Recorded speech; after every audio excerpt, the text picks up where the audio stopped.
Okay, guys, hello po. Hello po sa mga members po natin. And first of all, again, pakilala lang po ako, especially sa mga bagong members. My name is Coach Aaron Escalona.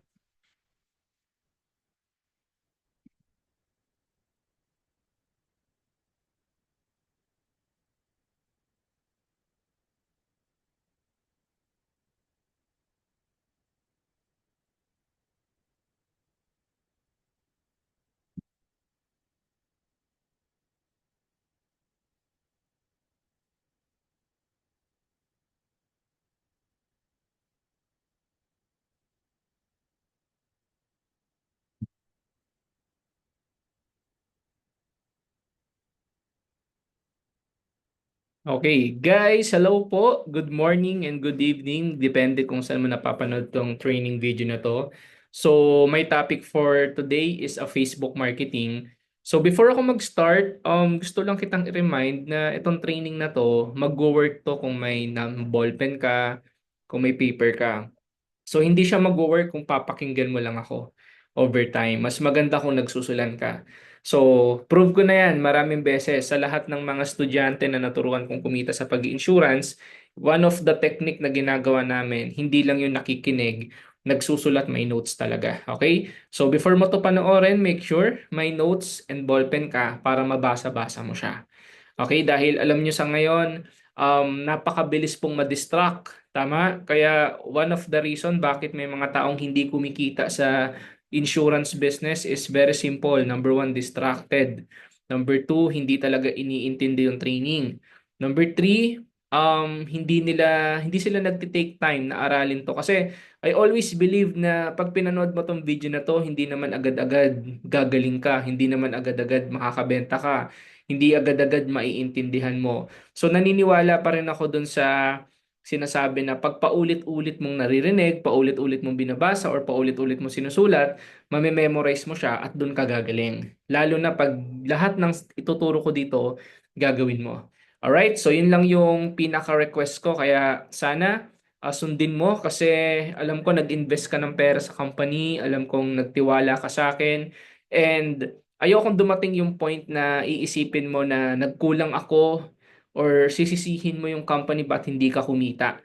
Because as mentor, talagang ginagawa ko yung part ko para at least kahit hindi man tayo nagtatali sa oras na pwede ka at sa oras na hindi ako pwede, I'll make a record training para matuto ka. Alright? So let's start. For now, ang topic ko po is Facebook marketing. So, alam naman natin ngayon na Facebook marketing is one of the best tool para kumita ka ng pera. Ang daming yumayaman, ang daming kumikita sa Facebook marketing. Pero hindi lahat naiintindihan ano ba yung Facebook marketing. Siguro, i-discuss ko siya sa pinaka mabilis na kaya ko. Ang nature po ng mga negosyo nag-evolve. Ang nature ng mga pagtatrabaho nag-evolve. Ang nature ng mga pag-aaral ngayon nag-evolve. So, I'm not saying na hindi importante yung mga old na galawan. Pero for now, medyo may mga kailangan kang tanggapin, may mga kailangan kang intindihin, may mga kailangan kang baguhin na sometimes yung bagong opportunity hindi siya maa-unlock kung ang gamit mong susi is panahon pa ni Jose Rizal. Panahon pa ng mga lolo't lola natin. Tama? So Facebook marketing is one of the best way para kumita ka ng pera. And you only need to understand na pag pumasok ka sa negosyo, kailangan nagma-market ka. Kailangan nagma-marketing ka. Kailangan sumasabay ka sa uso. Bigyan ko ng example. Marami ngayon vlogger, milyon ang kinikita, nag-entertain, gumagawa ng kalokohan, gumagawa ng katawanan. Minsan nga, gumagawa pa ng yung iba, sabihin na natin kalaswaan, di ba? Lahat naman dito, wala namang bata. Pero most of the time, no? Every time gumagawa sila ng mga ganung bagay, yung Facebook nila mas nakikilala, mas pinagkakatiwalaan sila ng tao. At the same time, mas maraming opportunity pumapasok sa kanila kasi nga, ang ginagawa nila, they always papansin sa Facebook marketing. So, anong point? Kumbaga kung sila nga kumikita sa katatawanan sa walang kwentang bagay, hindi tayo pwedeng sabihin natin na, ay sila lang yan kasi ganyan sila. Ay sila lang yan kasi ganyan sila. So, whether you like it or not, it's up to you Pero the best way na kailangan natin gawin is sabayan natin. Paano natin sasabayan? Hindi ako marunong mag-comedy, hindi ako marunong mag-entertain ng tao, introvert ako, mahiyain ako. The best thing na pinakakailangan natin gawin is mag-offer tayo ng product, something na kailangan ng mga tao at yun ipopromote natin para dahan-dahan tayong masanay. Kung yung ibang bagay nga, 'di ba? Pinagkakakitaan, hindi naman maganda sa image minsan pero kumikita sila. Why not tayo na napaka-professional ng negosyong ginagawa natin? Alright? So, Facebook marketing guys, ito yung sinasabi ko, before, maalala nyo, traditional business, minimum capital, sabihin na natin 100,000. Magtayo ka ng sari-sari store. Kung mapapansin mo, ang sari-sari store ngayon, hindi naman siya ganun kalakasan ng kita eh. Sa totoo lang, kasi kami may sari-sari store kami. For the past 5 years na nag-sari-sari store, maniwala kayo, yung puhunan na kalahating milyon, hindi naman siya umabot ng 1 milyon eh. Sa totoo lang. So, ibig sabihin, yung newsstand ngayon, kakaiba na. Ang kaharap mo laptop, YouTube, Wi-Fi, Facebook, Shopee, Lazada, TikTok, IG, Instagram, magbubook ka ng travel, kailangan naka-online ka. Tama ba? Kung i-compared mo sa mga nakaraan na mga pagnenegosyo, eh medyo mahirap. Kaya nga, pag nag-traditional business ka, 'di ba? Napakalaki ng kailangan mong i-Google. Hindi ko na kailangan i-compare kung anong pinagkaiba ng traditional sa makabago, pero most of the time, mas maraming lugi sa traditional. Most of the time, mas maraming stress dyan. Mas maraming utang dyan compared sa online. So, when it comes to online, alam naman nating lahat na napaka-convenient ng pagbabayad ng Meralco, ilaw, tubig. Napaka-convenient ng pagbabayad ng enrollment sa school. Napaka-convenient ng pagbabayad sa pagpapadala sa pera sa family natin through financial services. And financial services, isa yan sa mga pasok ang insurance business natin. So, yun lang yung gusto kong ipaintindi sa'yo na you're very lucky kasi magkano lang ba yung nilabas mo? 16,000. That's the minimal amount, 16,000. Kasi unang-una, covered ka na dyan ng 1 milyon, covered pa family mo. Magsisimula pa lang yung negosyo, binalik na agad yung puhunan mo. So, I want you to understand guys na pag pumasok ka sa online business, kailangan yung perspective mo rito malaking negosyo. Kaya lang naman may mga taong ang tingin sa negosyong online is parang baduy kasi unang-una maliit ang capital. Pero let's say tignan mo, pag ang capital mo dito 300,000, sa tingin mo, hindi mo siya seseryosohin? Sa tingin mo, papayag ka na wala kang pang post everyday? That's the difference. Pag mas malaki talaga ang puhunan, mas mafe-feel mo na negosyo mo siya. Pero mas maliit ang puhunan mo, mas mafe-feel mo na parang putyo-putyo lang siya kasi sorry sa term ko pero totoo naman eh. Pag ang nilabas mo dito maliit, kaya mong kitain sa trabaho eh. Pag nahirapan ka dito, magki-quit ka na eh. Pero pag ang nilabas mo rito malaki, kahit 1 month ka nang hindi kumikita, itutuloy mo pa rin eh. That's the difference. Kasi ako, kung ako tatanungin nyo, hindi lang naman 300,000 yung nailabas ko sa puhunan na to. Ang dami kong sacrifices. Kaya rin kumita ako ng mas maganda. So that's the point guys na kahit maliit ang puhunan mo, itrato mo tong negosyong to as big time. Kasi believe me or not, kahit hindi mo siya gawin, pag pag dumating yung time, talagang hanap ka ng insurance, hanap ka rin ng negosyo. So for me, why not habang medyo bata-bata pa tayo, hatawin natin tong business natin. Alright? So next, business is marketing. Yan, ito yung pinaka-topic ko. Kumbaga sa lahat ng insurance endorser na nag-member po sa atin, I want to remind all of you na wag mo kakalimutan mag-promote ng business mo. Wag mo kakalimutan mag-post, wag mo kakalimutan mag-my story, 'di ba? Kumbaga sa akin, kung yung ibang bagay nga proud kang pinopost kahit alam mo yun, hindi ganun ka-value, ka-valuable, eh why not i-post mo rin sana yung business natin. Insurance, i-post mo yung accident, i-post mo yung mga pinapasa sa chatroom, i-post mo yung magagandang captions.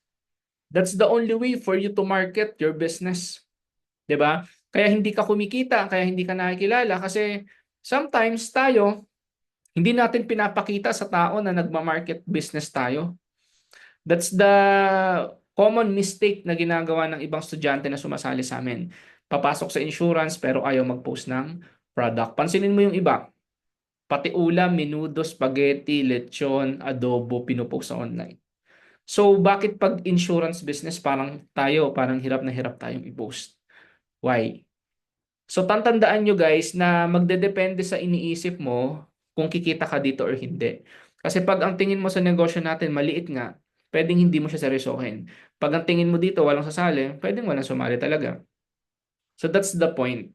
So ako every time, kaya kumikita ako ng mas malaki kasi I always feel and talagang alam nyo naman yan, insurance is one of the best professional. Tama? Napakaganda niyan, napaka-professional ng insurance na to. So hindi lahat pwede rito. Kasi can you imagine, most of my student is nasa 50 pero pasok pa rin dito. Pero pag pumunta sa ibang insurance, may minimum age. Tama. So dito pasok ka, congratulations. So what I'm trying to say is, sana wag niyo po natin kalimutang i-post yung kung ano man yung meron tayo. Ipagsigawan mo sa friends mo, ipangalandakan mo talaga na nag-insurance ka. Because maniwala kayo sa akin, this is the best way para ma-market mo yung negosyo mo. Sana po wag natin ikahiya, sana po gawin natin. Okay? So, next po, siguro maybe may duda ka sa sarili mo. So, for me, before mag 2025, guys, let go your old mindset that can help you this 2025. So, ano yung mga bagay na yon, no? For example, number one, hindi ko kaya yan. That's the one of the worst mindset na sasabi mo sa sarili mo yung word na hindi mo kaya. Kasi nagawa mo ngang mag-abroad, nagawa mo ngang iwan yung family mo for a while para kumita ka ng magkano? 20 to 30,000 a month. Sinacrifice mo yung time na yon. So, for me, hindi reason na hindi mo kaya. It's just ayaw mo mag-training, it's just hindi ka umaattend ng mga Zoom meeting, it's just hindi mo binibigyan talaga siya ng time. So, ganun po talaga yung kasimple. 'Di ba? And the moment hindi mo kaya yan, 'di ba? Ano pa yung kaya mo? Kumbaga, papayag ka na lang ba na sa abroad ka na lang? Papayag ka na lang ba na utos-utusan ka ng ibang lahi dyan? So, that's one of the worst thing na sasabihin mo na hindi ko kaya yan. So, ngayon pa lang, for me, drama lang to. For me, ego. For me, ayaw mo lang talaga siguro. Well, kung hindi mo talaga, kung nafe-feel mo talaga or ayaw mo talaga, much better na, alam mo yun, you stop. Kasi sayang din talaga yung effort mo. And iniisip ko lang naman as mentor, 'di ba? Sa dami, ito na yung pinakamadali kasing gawin. Sa lahat talaga. Pinakamadaling gawin kasi unang-una magre-refer ka lang naman, magma-marketing ka lang naman, 'di ba? So for me, ito yung mga bagay na alam mo yun, kalimutan mo to, yung word na hindi ko kaya because the thing is kaya mo. Takot ka lang, nagdududa ka lang kasi nga you have a lack of training. Ayaw mo rin kasing tulungan yung sarili mong intindihin yung mga bagay na to, kaya mo na sabi yung hindi ko kaya yan. Number two, wala akong time. Lahat naman ng OFW or part-timer yan ang sinasabi. Pero ako, I will be based pa din dun sa tao. Pag mas malaki talaga yung nalabas mo, yung puhunan mo, tapos nakikita mong kikita ka, naiintindihan mo to, nalulook forward mo yung mag-for good ka. Nalulook forward mo na pwede kang kumita ng 500,000 to 1 million a month. Imposibleng wala kang time. Kasi lagi ko ang sinasabi, kung may time ka nga sa negosyo ng amo mo, may time ka nga sa ibang tao, bakit wala kang time sa sarili mong business? Kasi when I started this business, 8 hours a day, nung nagisimula ako, lahat yun binibigay ko yun sa ibang tao. Pero hindi ko kinakalimutan yung 3 hours to 4 hours a day para sa sarili kong business. Kasi I've seen a lot of people na tumanda na lang na hindi nakapag-prepare. Ang dami kong nakitang ganun. Kaya ayan yung mga kailangan mong kalimutan, yung wala akong time. Next, nag-iisip ka na walang bibili. Ang hirap din nito kasi can you imagine hindi pa tayo nagsisimula, palugi na pala iniisip mo. Wala namang negosyante na nagtayo ng negosyo niya tapos ang iisipin niya, paano kaya kung walang bibili? Paano kaya ako malulugi? 'Di ba? So, ano 'yan, alanganin yung mga ganyang pag-iisip. So, when you enter this business, dapat you have to think positive, you have to think abundant, you have to think na may makakatulong ka, you have to think na the moment makapag-share ka ng insurance, may tao kang natulungan. The moment na makapag-share ka ng insurance, kikita ka. So, bitawan mo tong mga ganitong pag-iisip kasi it can't help you anymore by 2025. Number 4, mahirap ipaliwanag. 'Di ba? Yun nga yung sinasabi ko, kaya ka nahihirapan kasi ayaw mo lang. Kaya ka nahihirapan kasi ayaw mo mag-training. Kaya ka nahihirapan kasi parang hindi mo naman talaga siya gusto. 'Di ba? Kasi napakadali lang naman i-discuss ng accident insurance actually. 'Di ba? Kumbaga sa akin, wag ka lang maging masyadong madrama. Pag ayaw ng kausap mo, tuloy ka lang. Because most of the time, ganun. Pag nag-present ka ng insurance, ayaw nung ayaw, hanggang sa nafe-feel mo na parang hindi to para sa akin. Parang mahirap ipaliwanag. Hindi. Kaya ka nahihirapan guys, kasi bago sa'yo. And alam natin na pag bago sa isang tao yung ginagawa natin, medyo mahirap. Pero ano yung solusyon para maging madali? Lahat ng mahirap or lahat ng naging madali nagsimula sa mahirap. And lahat ng mahirap nagsisimula yan sa una. Kaya pag tumagal na tumagal na tumagal ka dito, nasanay at nasanay ka na, maniwala ka sa akin, yung mahirap ipaliwanag guys, kahit tulog ka, kaya mong ipaliwanag. Okay? So number 5, hindi para sa akin ang negosyo. Well, pag inisip mong hindi talaga para sa'yo, congrats, tama ka. Pag inisip mong para sa'yo, congrats, tama ka din. So, for me, magmamatter pa rin to kung naniniwala ka or hindi. Ganun lang siya kasimple. Kasi for me, ako, naniniwala ako sa insurance eh.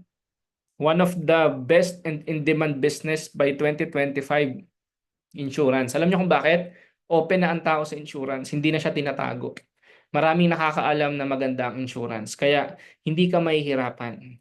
You only have to do, kailangan maintindihan mo siya at gustuhin mo siya. Alright? So, next topic ko is a new mindset. New result, totoo to.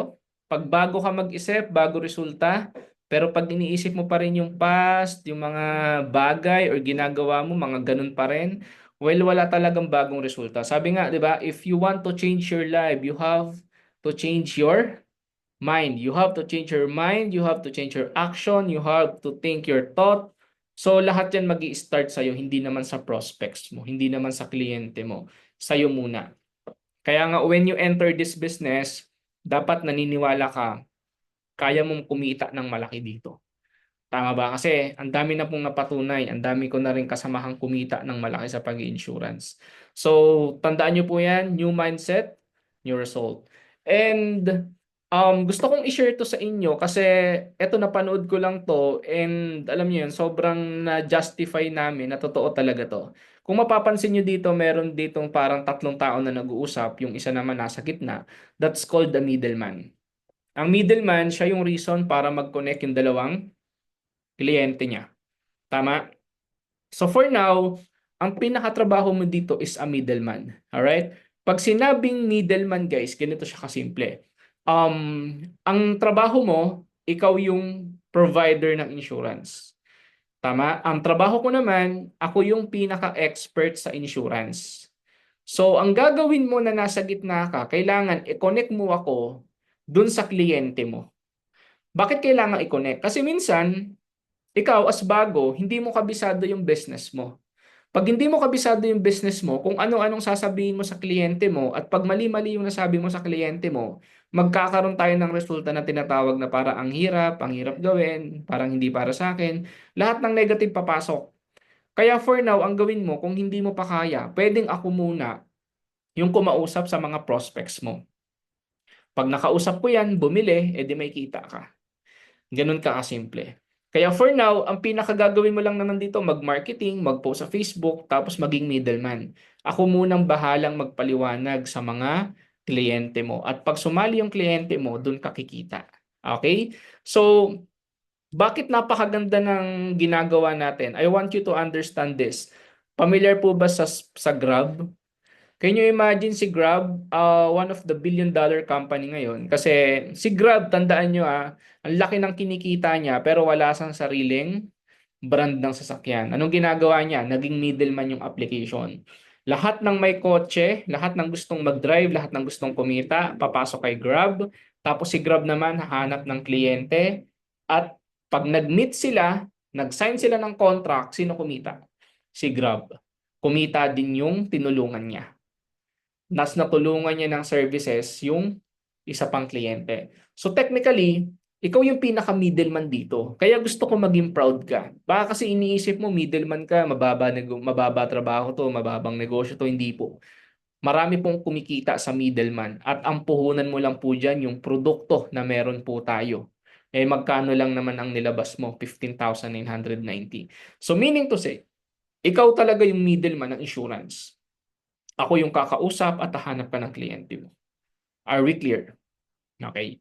Next, si Netflix. Can you imagine si Netflix, middleman din siya, may application siya na kung saan lahat ng gustong manood ng movie, papasok kay Netflix. The only way para makapanood sila, kailangan nila magbayad ng minimum 149 pesos to 800, depende sa premium na kukunin nila. Pero can you imagine si Netflix, wala siyang sariling movie. Naghanap siya ng gumagawa ng movie, naghanap din siya ng mga manonood ng movie. So ang tawag sa kanya is middleman. Netflix is one of the billion-dollar company already. Next, Spotify. Si Spotify po, ito po yung ginagamit ko. Mga free music. Can you imagine si Spotify, wala siyang sariling music, wala siyang nirelease na sariling kanta, pero lahat ng music nasa applications niya. Ang binibigay niyang service, lahat ng gustong makinig ng music, ida-download yan at pag nag-download yan, kikita sa Spotify, matutulungan niya yon, magbibigay niya ng services yung tao, kumita siya. Billion-dollar company na rin yan. And last is sa Airbnb. So Airbnb, one of the application na pag gusto mo mag-book ng hotel, mag-install ka niyan, mag-download ka. Sa Airbnb, bibigyan ka na ng mga listahan ng hotel na pwede mong i-accommodate. Pero take note, si Airbnb, naghanap lang siya ng mga taong merong pinaparentahan at naghahanap din siya ng mga tao na gustong rumenta. So for me, middleman po lahat yan. And ang good news ko sa inyo, lahat sila billion-dollar company. So, I want to tell you guys na be proud na middleman ka, na ang product mo is insurance. Na hindi ka na yung hindi ikaw yung naghanap or gumagawa ng insurance. Our insurance provider is Stronghold Insurance, 65 years sa Philippines, and you have to be proud na meron tayong billion peso company na nasa Pilipinas na nagbibigay ng insurance para sa iyo. Kasi hindi yan pwede sa lahat. Kaya nga may membership na tinatawag para ma-access natin lahat ng services ni Stronghold para maipakita natin sa buong mundo na insurance provider ka, na middleman ka, na pag kailangan ng tao ng insurance, ikaw yung tamang tao na lalapitan po nila. Alright, so nagkakaintindihan po ba? Very good. So next, you are insurance endorsers and lagi ko namang sinasabi na our business is part already of a network marketing. Sa lahat po na nagsasabi na masama ang networking, well, hindi ko kayo masisi kasi ginagamit ang industry natin para makapanloko ng tao, para makapang-scam. Pero sana wag nyo pong lahatin. Okay? Nagkataon lang na nadamay ito. Pero hindi ibig sabihin na lahat ng nasa network marketing masama or manloloko. Tama po ba? So, kumbaga, kung yan ang experiment, nakita kang experience na ganyan, might as well tanungin mo din yung tao na yon, tanungin mo yung, wag mo lang titignan lagi yung bad side ng network marketing. Kasi it's very unfair na titignan mo lang yung mga taong na-scam pero hindi mo naman natanong bakit sila na-scam. One of the reason kaya may mga nai-scam, number one, sali ng sali pero hindi alam yung pinapasok. Number two, gusto ng easy money. Ayaw umatendang mga trainings, ang gusto agad pera. That's the reason kaya may mga nai-scam. So sa atin, imaginein mo, bakit ako nagagawa ng training na ganito? Kaya ako nagagawa ng training ng ganito simply because gusto ko magturo ng tama sa mga taong sumasali sa akin. Tama? Network marketing, ang tagal na po ng industry na to. Madami pong kumita dito as in from different walks of life. Ako po, dati po akong bagger sa mall. Puhunan ko dito, 30,000. 5 years na ako sa network marketing. Dito ko na halos nabili yung first car ko, yung bahay na hinuhulugan ko, yung insurance na nakuha ko. Iniwan ko yung work ko para dito. One of the best, bakit maganda sa network marketing, unang-una, kahit anong edad mo pwede. Number two, kahit hindi ka nakagraduate, pwede. Number three, kahit OFW ka, pwede. Tandaan nyo guys, pag maghahanap ka ng negosyo, tandaan mo to may mga times na kailangan mo rin i-consider na hindi ka pwede. Pag nag-apply ka sa abroad, mag-apply ka ng matanda ka na, hindi ka natatanggapin kasi ang kinukuha sa abroad, bata. Totoo naman Kumbaga sa akin, don't get me wrong. Sino ang gusto ng amo? Yung mas edad or mas bata? Siyempre, mas bata. Kasi matuturuan pag nagkakaedad-edad, siyempre, yan yung mga matitigas na yung ulo So, for me, that's the reality. Pinapakita ko lang na maganda yung network marketing. Aralin mo kung paano. Tama ba? Kasi believe me, ipupusta ko pangalan ko. Kahit mag-research ka, sa US, patok na patok ang network marketing. Sa Pilipinas lang naman pangit ang network marketing eh. Kasi alam nyo naman sa Pilipinas, kumbaga, kaya nga may mga taong nangangarap na mag-abroad eh. May mga nangangarap mag-US kasi maganda ang government sa ibang bansa eh. Sa atin kasi hindi ganun kaganda. Karamihan dito corrupt. Kaya na natataon na minsan pag network marketing, ay pangit yan, ganito, ganyan. Pero for me guys, congratulations kasi nasa tamang company kayo. Bakit ako nagagandahan sa network marketing? Kasi yung ibang network marketing, ang product nila, food supplements. Ang product po natin sa network marketing is insurance.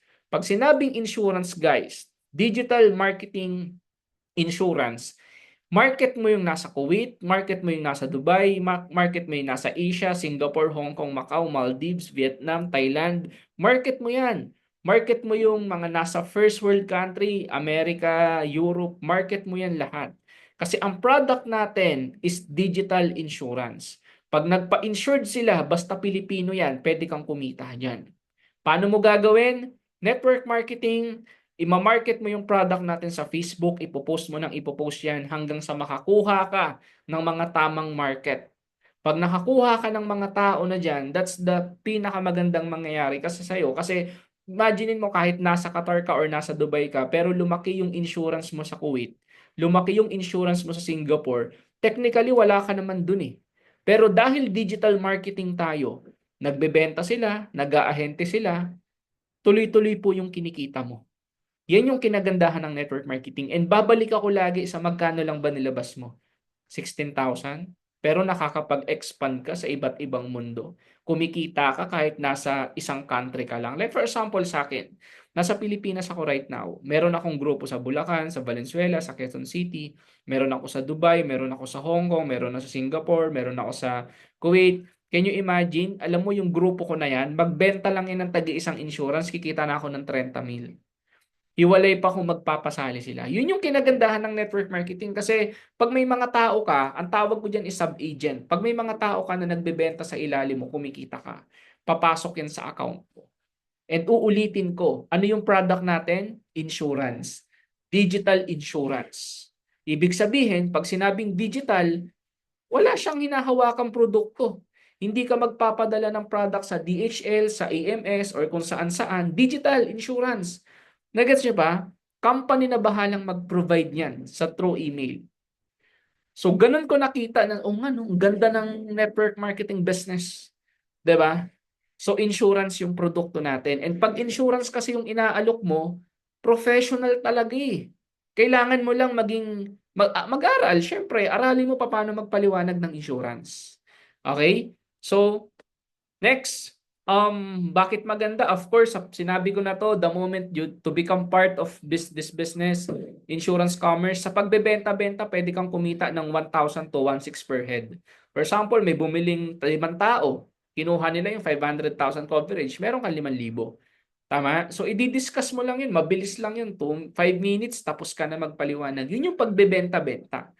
So, hiwalay yung kikitain mo sa pagbebenta-benta pag ikaw, hiwalay din yung kikitain mo pag yung ilalim mo nagbebenta rin. Ibig sabihin, kumikita ka ng personal, kumikita ka pa ng group income. Bakit? Pag yung mga tao mo sa ilalim nagbebenta, kumikita ka din. Next is agent network builder. Ito yung sinasabi ko na kung gusto mong kumita ng mas malaki at gusto mong long term, mas maganda yung maghanap ka ng kapwa mo sub-agent. Parang ako, naghanap ako ng kapwa sub-agent sa Dubai, sa Kuwait, sa Malaysia, sa Hong Kong, Singapore, sa Qatar. Naghahanap ako para darating yung time, pag lumalaki rin sila, lumalaki rin yung income ko. Yan yung beauty ng networking. Kasi bakit siya pinaka maganda para sa akin? Hindi mo naman matutulungan yung mga empleyado mo na kumita ng malaki, lalo na pag may negosyo ka eh. For example, CEO ka.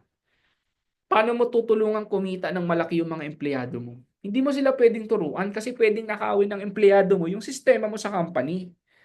Tama? So, paano ka makakatulong? So, ginawa ko dito, 'di ba, as entrepreneur, sabi ko, hanap din ako ng mga taong katulad ko na maniniwala sa akin na kayang kumita rin ng malaki sa pamamagitan ng pagpo-post sa insurance. Tama ba? Yun yung nakita ko. Kasi sabi nga nung isa sa mga nabasa kong quotes, take care your people. Alagaan mo daw yung mga tao mo at yung mga tao mo, yan yung mag-aalaga sa negosyo mo. So hindi siya applicable sa mga traditional businesses like tindahan, supermarket. Hindi mo sila maaalagaan. Actually, trabaho lang talaga. Pero dito kasi, napakaganda ng business kasi lalapitan ka ng tao kasi nakakatulong ka. So, again ha, pag nag-build ka ng network, 30 to 50,000 a month, kung 16,000 ang nilabas mo, that's the potential income na pwede mong kitain.